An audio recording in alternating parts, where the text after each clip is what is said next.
Hi guys, I'm AH Designs and welcome back to my YouTube channel. Today I'm doing a video talking about masquerades once again.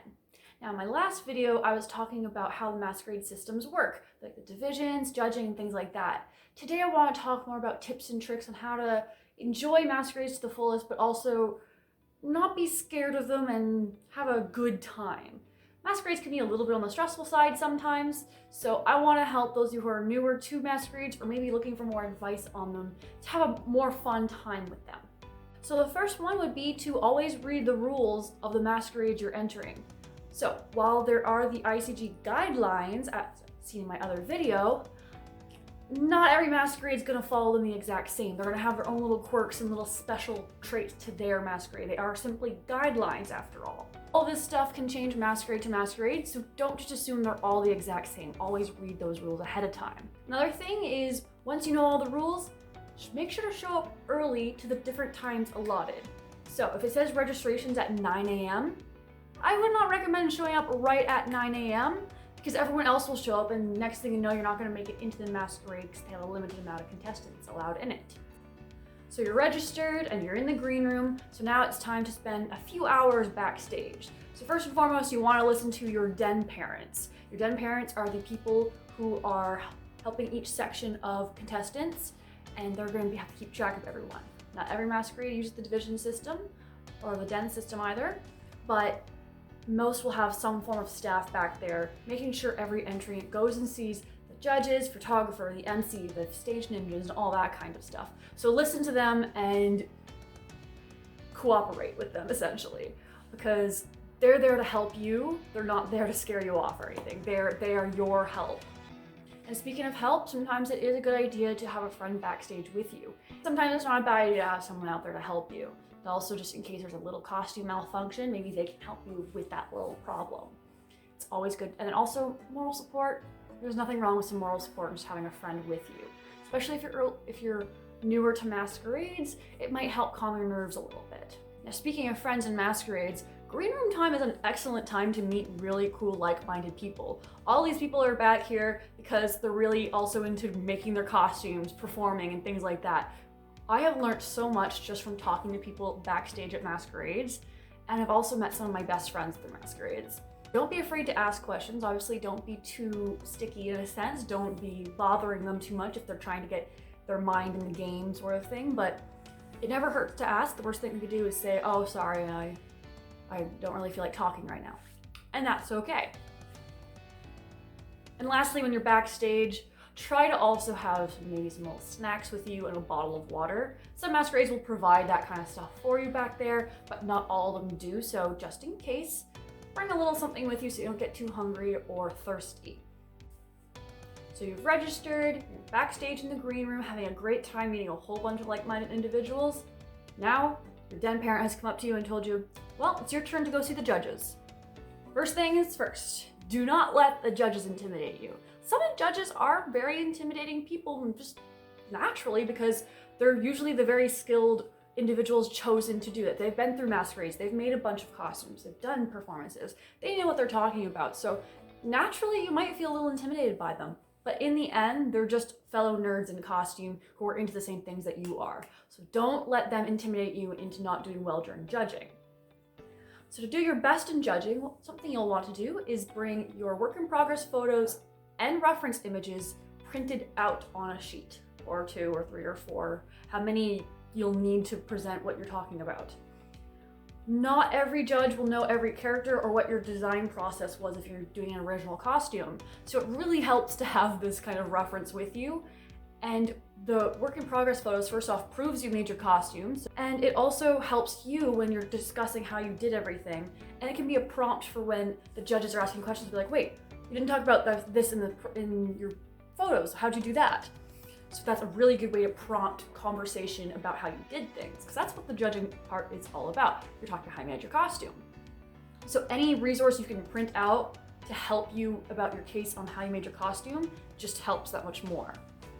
And when you're judging and bringing your progress photos and your reference images, you're not gonna wanna just be like, oh, I could just bring my phone in to show them. It's better to have it physically there, but they can actually keep the printed out photos for when they're judging later and kind of refer back to them. it can really help with deliberations and show what you got and help them remember what they saw, and also reference your design and your accuracy and things like that. So it's very helpful to have them physically there so they can keep them, because they're not exactly going to keep your phone, now are they? So one of my tips for when you're actually doing judging one-on-one, so you have limited time and you're going to want to use that time wisely. So think of it like a job interview. In a job interview, you're trying to focus on your good points, not your bad points. It's the same thing with this. You're trying to tell the judges why you deserve an award, but you're showing them your costume in a competition setting. So you are trying to win an award in the end. So you are trying to point out the good points. There is not enough time to show all the good points and all the bad points at the same time. Only focus on the good. My friend Tsukino Stardust gave me this really great advice once where they said, go in this order. Point out something great, point out something good, and point out something great in that order. So that way you start strong and you end really strong, and that's how they will remember your judging. It is not lying to leave out the mistakes. If they're very huge and pretty obvious, they'll notice them when they're looking at your costume up close. But again, you're trying to sell yourself. If you just sit there and say, oh, well, I messed up this and I messed up that, but this turned out okay, but I messed up this. The only thing they're gonna remember is the negative points, because usually they have a very short amount of time to actually talk to you. So you want them to remember the good points. And that's essentially the biggest piece of advice for that. You want them to remember what was good about your costume. If you only point out the bad, that's all they're gonna remember. One of the biggest aspects of the masquerade is obviously the stage portion. Now, I could go into very much detail about staging tips and advice, but I'll put most of those into a separate video. The big takeaways, though, are you want to practice and plan ahead. The earlier you start planning, the earlier you can start to practice what you're going to do on stage.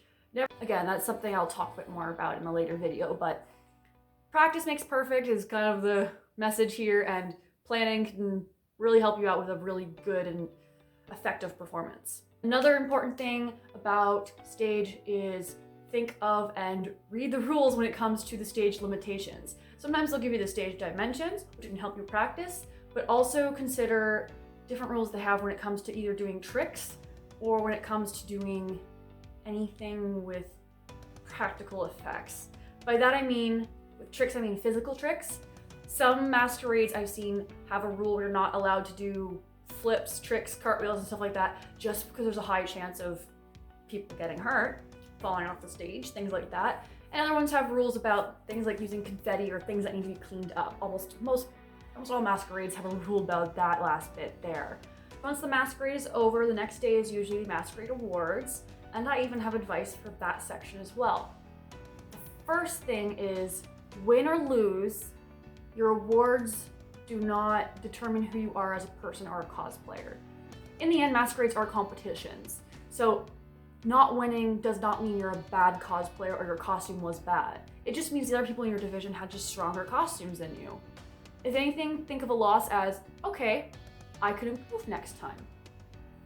Because really, everyone always has room for improvement no matter how good they are. So a loss does not mean you're a bad cosplayer. On the contrary, it could mean that you're a good cosplayer who just needs more practice. So don't let a loss discourage you. At the same time, don't let a win or a few wins get to your head and make you a little egotistical. It's just that masquerade that you won in, and it's just that masquerade that you didn't win in. There's gonna be other times and other competitions and other costumes you can wear. Different outcomes will happen. So always keep that in mind as well. Don't let it get to your head in either too positive or too negative. That's just how competitions work. And finally, win or lose, I would always highly recommend to go see the judges for some feedback afterwards.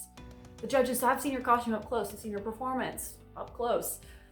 They might have some advice on how to improve. So even if you get best in show, I would still highly recommend, if you can, go see the judges afterwards if they offer feedback. You will improve faster the more you do this, I find. You'll figure out ways to improve your costume more. You'll figure out ways to improve certain techniques, because maybe there was something that they knew that you didn't find in tutorials or someone didn't tell you, and so I'm like, oh, okay, I'll consider that. There's always room for improvement, so it's always a good idea to talk to the judges about different advice, because you never know what they noticed that you didn't, or what others didn't notice. So those are my main pieces of advice when it comes to entering masquerades. These are methods to have the best masquerade experience as possible. It's not necessarily a tips and guides and how to win. It's about not stressing yourself out and trying to have a good time and enjoying the masquerade experience. So if you keep all these things in mind, I think you'll very well be able to enjoy many masquerades for all future cons to come. Thank you guys so much for watching, and I'll see you in the next video. Bye!